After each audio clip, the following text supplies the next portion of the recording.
UFEU, Canal Universitário de Fortaleza.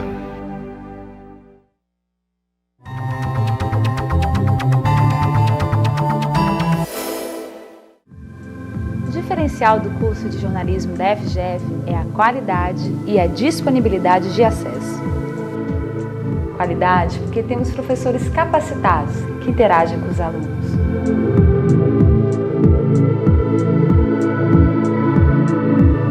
Disponibilidade de acesso porque temos ao nosso alcance um canal de TV e uma web rádio com a grade de programação produzida por alunos de vários semestres, juntos com o mesmo objetivo, aprendendo na teoria e na prática essa linda profissão, que é o jornalismo.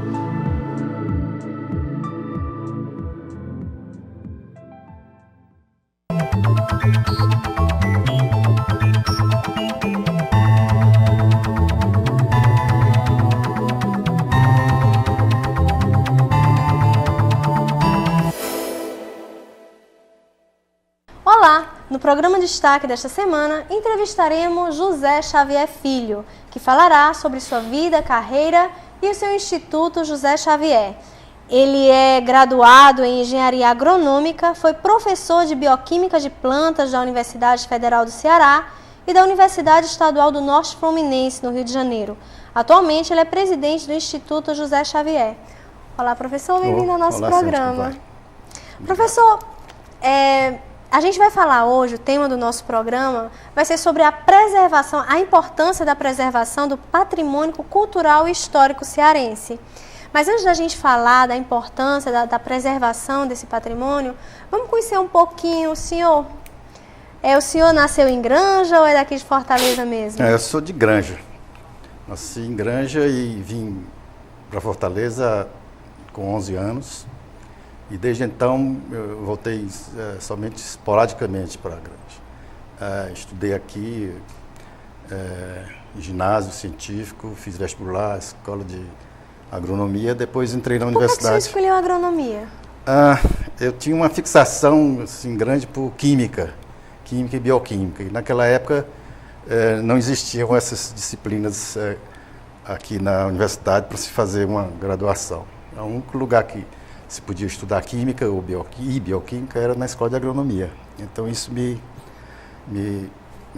atraiu para a agronomia. Se bem que meu pai achava que eu queria ser agrônomo para voltar para cuidar das terras dele. Não tinha nada a ver, né? Não tinha mais. Só que, quer dizer, botando assim, parece que era planejado, mas na realidade isso era só subconsciente. Eu gostava mesmo de química e bioquímica. Eu vi no seu currículo que era professor de biologia molecular. Fui professor. Quer dizer que não tem nada a ver trabalhar lá nos terrenos, né? Não. Depois, eu nunca exerci a profissão de engenharia agronômica, nunca. Preferi se dedicar à vida acadêmica. Já 2 anos depois, na faculdade, eu estava no começo do terceiro ano, já me engajei em pesquisa científica na área de bioquímica de plantas. Eu era estudante ainda. É muito difícil essa biologia molecular. Eu, por exemplo, quando eu penso em molécula, eu só lembro de conta. Na realidade, eu não posso nem saber. Na realidade, eu não posso falar em biologia molecular, porque eu fui professor só ocasionalmente. Mas não é difícil, não tem nada difícil na vida, né? Se você se dedicar a estudar, daqui a pouco você está sabendo. Eu gosto de estudar, viu? Mas negócio de conta não é comigo. Você está sabendo Eu acho que tem gente que nasce assim, que não dá para matemática. Tem matérias que a gente não consegue realmente. A matemática, para mim, é uma delas. É verdade, mas isso persegue tudo quanto é de estudante. Matemática. Quando chegava a tal da genética, menina, esse negócio de X com Y que dá não sei o quê. E agora está pior, porque estão fazendo animais e plantas artificiais, aí você fica com a cabeça toda... Isso é fascinante, mas a pessoa tem que ter talento. O que é que o senhor acha? Que talento, a gente nasce com talento ou a gente desenvolve um dom? Olha, eu acho que tem um pouco das duas coisas, né? Tem pessoas que são crianças que são dotadas, né? São bem dotadas, não exatamente superdotadas. Mas você distingue logo no meio de uma escola, né, numa classe, você distingue quem é bem dotado. Mas depois com o estímulo, né, dos companheiros em casa, do pai, da mãe, dos pais, das mães, dos irmãos, e livro, né, livros à beça. Com da mãe, mais ou menos, porque quando eu vou ensinar matemática pro meu filho, ele, mamãe, eu acho que isso está errado. E ele que responde a questão, porque eu... Aí as possibilidades, as potencialidades vêm à tona, né? É verdade. E vai à frente. Professor, me diga uma coisa, e como é que teve a ideia de criar esse Instituto Histórico? Fale o que é esse Instituto? Bom, primeiro, não é exatamente um instituto histórico, chama-se Instituto José Xavier. E tem uma história longa que eu posso torná-la rapidamente, fazê-la curta. Eu trabalhei aqui, como eu disse, eu trabalhei na Universidade Federal do Ceará por muito tempo, me aposentei e fui para a Universidade Estadual do Norte Fluminense, em Campos. E lá, novamente, eu vi a perspectiva de me aposentar, porque a pessoa trabalha, tem que se aposentar um dia, né? E ao me aposentar, eu teria que voltar não necessariamente, mas eu achava que eu devia voltar para o Ceará. Bom, em voltar para o Ceará, o que é que eu ia fazer, não é? De mim mesmo e das minhas coisas. Quando eu chamo coisa, é basicamente livro, papel, livro. Certo? Então, isso foi uma coisa interessante, as coisas que a gente guarda. Caminhando na beira-mar um certo dia, eu comecei a pensar, o que é que eu vou fazer? Aí me surgiu aquela ideia. Bom, vamos criar uma fundação. E a fundação foi fácil de criar na cabeça, porque eu já tinha criado lá em Campos e aqui em Fortaleza, um que eu chamava de Fundax, que era a Fundação Xavier, que eu dava dinheiro para os meninos os meus estudantes comprarem papel, borracha, porque na universidade isso é mais ou menos difícil, né? Comprar as fazer pequenas despesas. Então a gente chamava Fundax, isso era motivo para brincadeira. Por exemplo, eu já tinha na cabeça Fundax, então era só, como se diz, ampliar. Então, tinha Fundax. E o que eu vou fazer com essa Fundax? E onde é que vai ser? Aí tirei em Granja. Tirei em Granja por quê? Porque Granja é minha cidade natal, e tinha algumas determinantes para que fosse lá. A primeira era o seguinte, é que a Granja foi uma cidade muito importante no do meado do século XIX até o meado do século XX. Era uma cidade que tinha muito comércio e tinha atividades outras, por exemplo, de compra, de venda de produtos de extração, como o quê? Cera de carnaúba, algodão, oiticica, peles, gado. E isso desenvolveu durante muito tempo e criou uma quantidade de dinheiro na cidade que permitiu às pessoas, né, aos capitalistas, se educarem, vamos dizer assim. Viajavam à Europa, ao Rio de Janeiro, havia jornais, teatro, não é? Filarmônica, não é? Isso tudo desapareceu com a queda do valor desses produtos, não é? Depois da Primeira Guerra Mundial. E a Granja entrou num processo de decadência que culminou durante o crash de 29 da Bolsa de Nova York. Então a Granja hoje em dia, ninguém sabe onde é a Granja. Tanto é que uma pessoa aqui me perguntou antes, onde é que é a Granja, onde é que fica? Fica perto de Itapipoca? Ninguém sabe. Sabe o que é Itapipoca, sabe o que é Camusim, mas não sabe o que é a Granja. Itapipoca e Camusim praticamente não existiam na época que a Granja era florescente. Então era lá na Granja que eu devia fazer. A outro motivo era que a nossa família Xavier, herdou de uma outra família, família Carvalho Mota, uma quantidade de informação e de acervo comercial muito grande, porque o meu avô foi o sucessor de Antônio Frederico Carvalho Mota, que foi um comerciante muito importante em Granja, e depois saiu de Granja e vendeu o negócio para o meu avô. Carvalho Mota chegou a ser governador por alguns meses aqui do Ceará. Então, a gente tinha uma quantidade enorme de livros contábeis, talvez, eu vou dizer, tinha meio milhar, em torno de 500 livros, conservados de 1870 até agora, não é? E esses livros têm uma quantidade enorme de informação, certo? Tem cartas, tem faturas, enfim, você imaginou 500 livros. E então eu me entusiasmei durante esse passeio na beira-mar e criei na cabeça essa fundação, né? Eram os livros da família, esses outros livros. Aí começou a ficar grande na minha cabeça, né? Tornou-se também um museu.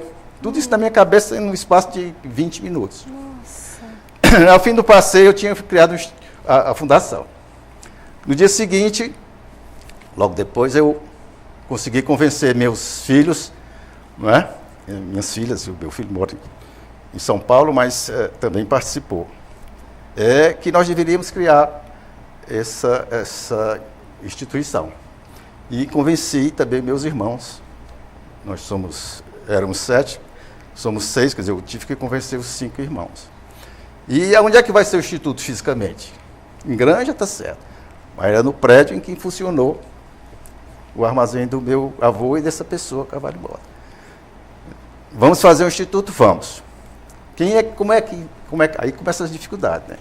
Tinha que ter um contador, ou uma pessoa especializada, para fazer um plano de fazer toda aquela papelada. Aí a primeira decepção que eu tive foi o seguinte: não pode ser fundação. Por que não pode ser fundação? Porque fundação tem que ter bens, tem que ter capital, tem que ter um prédio, tem que ter certo? Então não tínhamos nada, só tínhamos a cara e a coragem.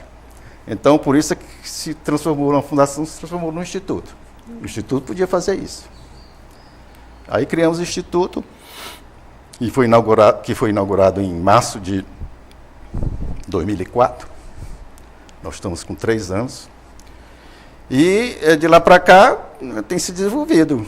A gente tem abordado diversos aspectos, né? Mas os mais interessantes que eu poderia citar são esse se é que eu falei, se eu posso falar já nisso,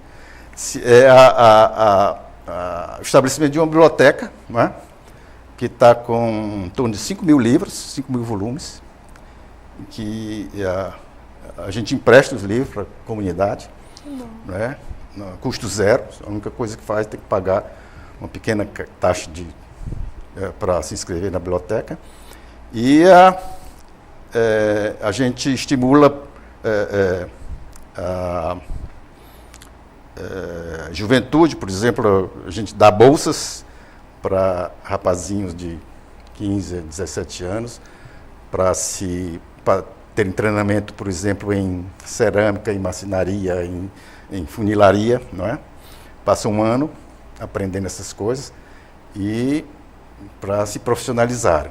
Isso é um outro aspecto. Outro aspecto são as exposições que a gente tem periodicamente. Já fizemos mais de uma vintena de exposições sobre todos os aspectos. Como é que o pessoal da cidade vê o Instituto? Olha, o pessoal da cidade vê o Instituto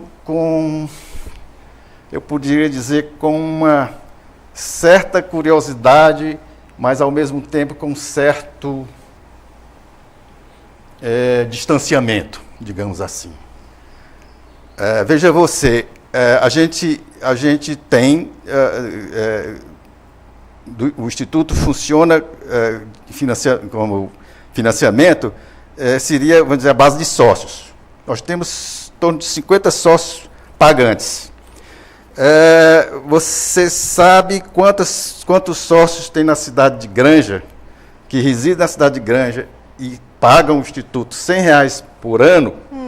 Só existe um. Nossa. Então, todos os outros são de Granja, alguns são de Granja, muitos são de Granja, mas moram fora, moram em Fortaleza, moram em São Paulo, moram no Rio, moram nos Estados Unidos. Vocês não fazem uma campanha de sensibilização para mostrar a importância da preservação? A tentativa de sensibilizar as pessoas é através das atividades do Instituto, que elas são patentes. O Instituto fica aberto de 8 horas da manhã às 12 e de 2 às 6, todos os dias, até sábado. E tem atividades como cinema 2 vezes por mês, não é? Grátis. Tem conferências 1 vez por mês, não é? A gente leva gente daqui para fazer conferência lá. Tem exposições sobre os mais diferentes assuntos.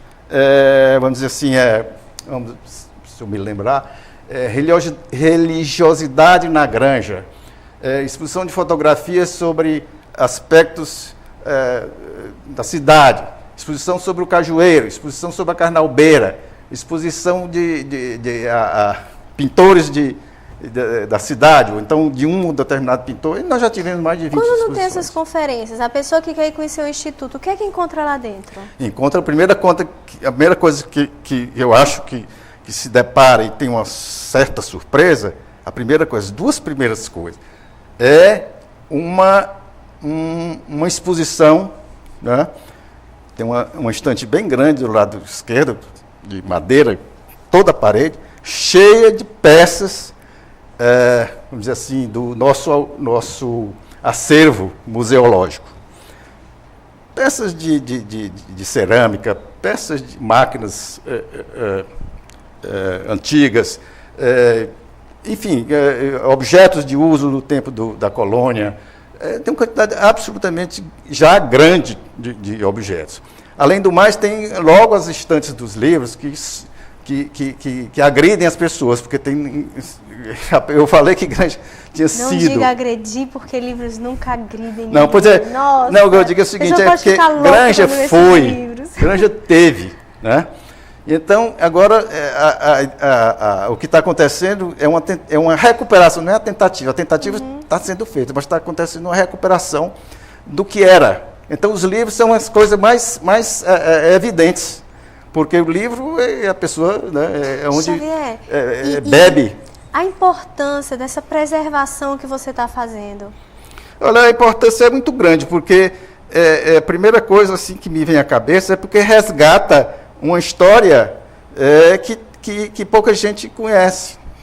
Só esse fato que ficaria desconhecida, né? Só esse fato de as pessoas da própria cidade, as crianças, até as pessoas mais velhas, saberem ou sejam lembradas de que lá na Granja já existiu coisas parecidas com isso, entende? Então, isso é um momento em que a pessoa toma conhecimento daquilo e se lembra, isso aqui meu avô tinha, meu pai, a gente estudou nessa escola, entende? Então, isso é além do mais, como você já salientou, o resgatar a cultura, o aspecto da cultura, é uma coisa importante para a gente conhecer o passado e não errar mais tanto no futuro, né? Verdade. Xavier, você me deu 2 livros maravilhosos, que eu agradeço, e que um se chama Novos Poetas Granjenses. Fala um pouco sobre esse livro. Bom, esse sempre foi uma preocupação do Instituto, né, das pessoas que fazem os institutos, e da minha em particular, fixar em letra de forma a presença do Instituto, certo? Então, uma maneira de fixar isto era produzir, não é, livros. Então, nós decidimos criar o que a gente chama de Cadernos do Instituto José Xavier. Não sei se você sabe, mas eu vou dizer, Granja foi conhecida como uma terra de poetas, certo? Um tio do meu pai, chamado Lívio Xavier, foi um dos maiores poetas da cidade, foi o maior poeta da cidade. E é conhecido nacionalmente, não é? E ele participou dos fundadores da Padaria Espiritual e de tal sorte que a Granja é conhecida como a terra dos poetas. Tanto é que no símbolo da cidade tem uma lira, que é o símbolo dos poetas. Então, a ideia era criar esse caderno do Instituto e apresentar no primeiro volume um livro de poesia. Muito bonito. Certo? Muito então, bonito. Esse livro foi organizado pelo professor Pedro Magalhães, que é um poeta granjense, mora lá, pessoa muito preparada, inteligente, e ele pegou 19 poetas da cidade, do interior da cidade, que tem diversas profissões, e reuniu a sua produção. Então, nós conseguimos publicar, e está à venda nas livrarias da cidade, por R$10. Que bom. O segundo livro foi escrito por você. O segundo se chama Passagem pela Granja. O segundo livro também fazendo parte dessa coleção, que ela é constituída de poemas, memórias, história, vai ser. Só tem esses 2 livros atualmente. E eu escrevi isso quando eu estava em Campos, ainda estava lá em Campos, sobre as minhas memórias, minhas lembranças da cidade quando eu era criança. Quando eu era bebê, como dizia a minha tia. Quando eu era criança em Granja, até os 15 anos. E então está reunido aqui boa parte dessas lembranças. Nosso tempo está acabando. Eu queria que você deixasse infelizmente, queria que você deixasse o endereço desse instituto para quem se interessou, os nossos telespectadores. Bom, o endereço do instituto fica na cidade de Granja, né? E na rua Pessoa Anta, 564. Você não precisa ter o endereço da rua para chegar em Granja e descobrir onde é o instituto. Mas tem um telefone, que é 88-3624-1132. Tem um e-mail, lógico, né? institutojoséxavier@yahoo.com.br. E tem um site, né? www.institutojx.tripod.com/index.htm.